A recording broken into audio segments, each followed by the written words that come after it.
دنیا کا دستور ہے اگر کسی کو نشان امتیاز دینا ہو تو اس کو پریزیڈنٹ ہاؤس میں بلوایا جاتا ہے کہ جی آپ آئیں، آپ کو نشان امتیاز دیا جائے گا۔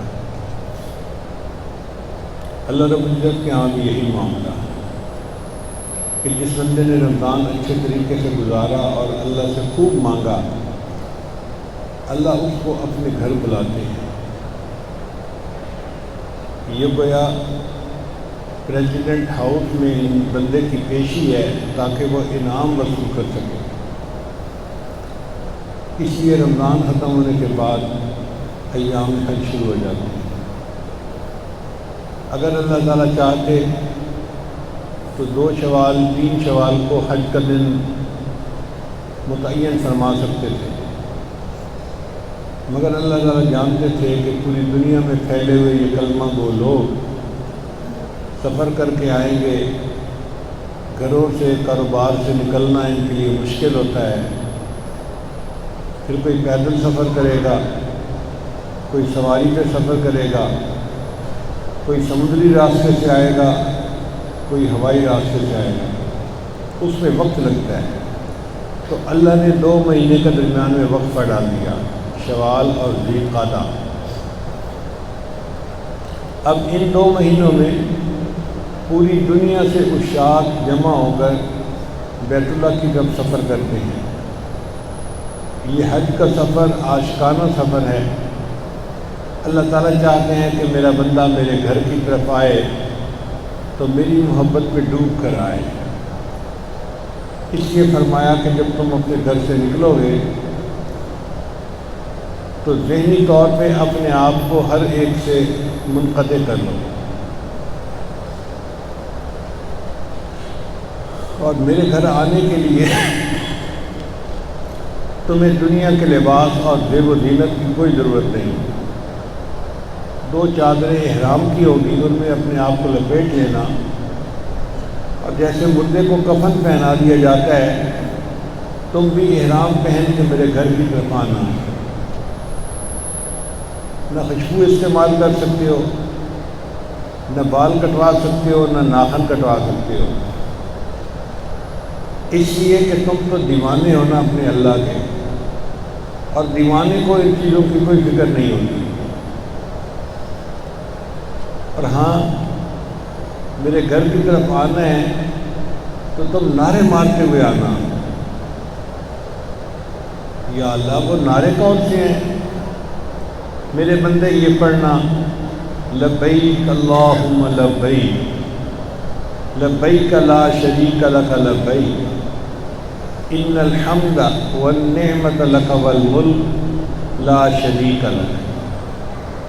آپ غور کیجئے یہ کتنا پیارا نعرہ ہے، لبیک میں حاضر ہوں، اللہم لبیک اے اللہ میں حاضر ہوں، لا شریک لک لبیک تیرا کوئی شریک نہیں، تیرے جیسا محبوب کوئی نہیں، مطلوب کوئی نہیں، مقصود کوئی نہیں، اے اللہ تو وحدہ لا شریک ہے۔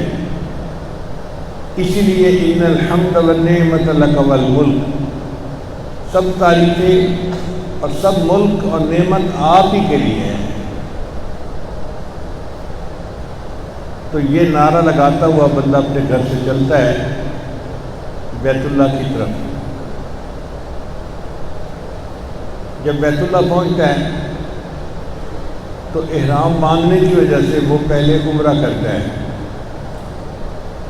اور عمرہ کر کے احرام اتار دیتا ہے، بال کٹوا لیتا ہے، اور اب حج کے انتظار میں بیٹھ جاتا ہے۔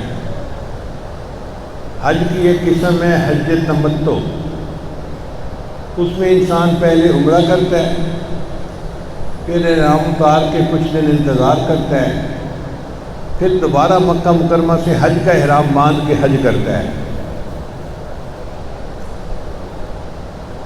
یہ جو بیت اللہ شریف کے ایام ہیں یہ بڑے قیمتی ہیں کہ بندے کو اللہ کے گھر کے پڑوس میں رہنے کا موقع مل رہا ہوتا ہے۔ آپ ذرا سوچئے تو صحیح کہ اللہ کے پڑوس میں بندے کو رہنے کا موقع ملے، کتنی بڑی سعادت کی بات ہے۔ اور پھر مکہ مکرمہ کی زمین ایسی ہے، اللہ نے فرمایا سماء اہل الدنیا، دنیا والوں کے لیے آسمان کی مانند ہے۔ جیسے ایک عام آدمی ماؤنٹ ایوریسٹ پہ چڑھ جائے تو وہ سمجھتا ہے کہ میں دنیا کے آسمان پہ چڑھ گیا، اس سے اوپر نہیں جایا جا سکتا تھا۔ اسی طرح جو بندہ مکہ مکرمہ پہنچ گیا وہ یہ سمجھے کہ میں آسمان دنیا پر پہنچ گیا، اس سے اوپر نہیں پہنچا جا سکتا تھا۔ مکہ مکرمہ میں کیا ہے؟ اللہ کا گھر ہے۔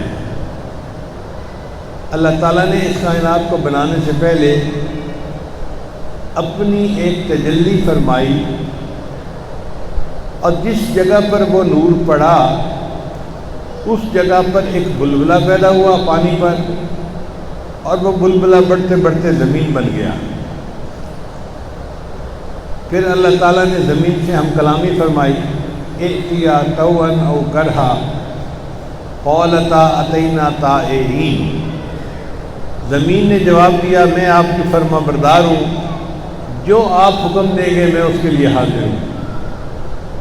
جس جگہ سے زمین نے کلام کیا اللہ نے اس جگہ پر ایک کوٹھا بنوا دیا، کمرہ بنوا دیا، اور اس کو اپنا گھر کہہ دیا کہ میرے بندو یہ میرا گھر ہے۔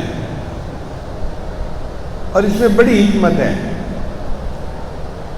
محبوب شکل میں سامنے ہو تو بندہ محبت کا اظہار آسانی سے کر سکتا ہے، مگر ہمارا محبوب حقیقی تو نہ دیکھ سکتے ہیں، نہ سوچ سکتے ہیں، نہ ذہن میں کوئی اس کا تصور لا سکتے ہیں۔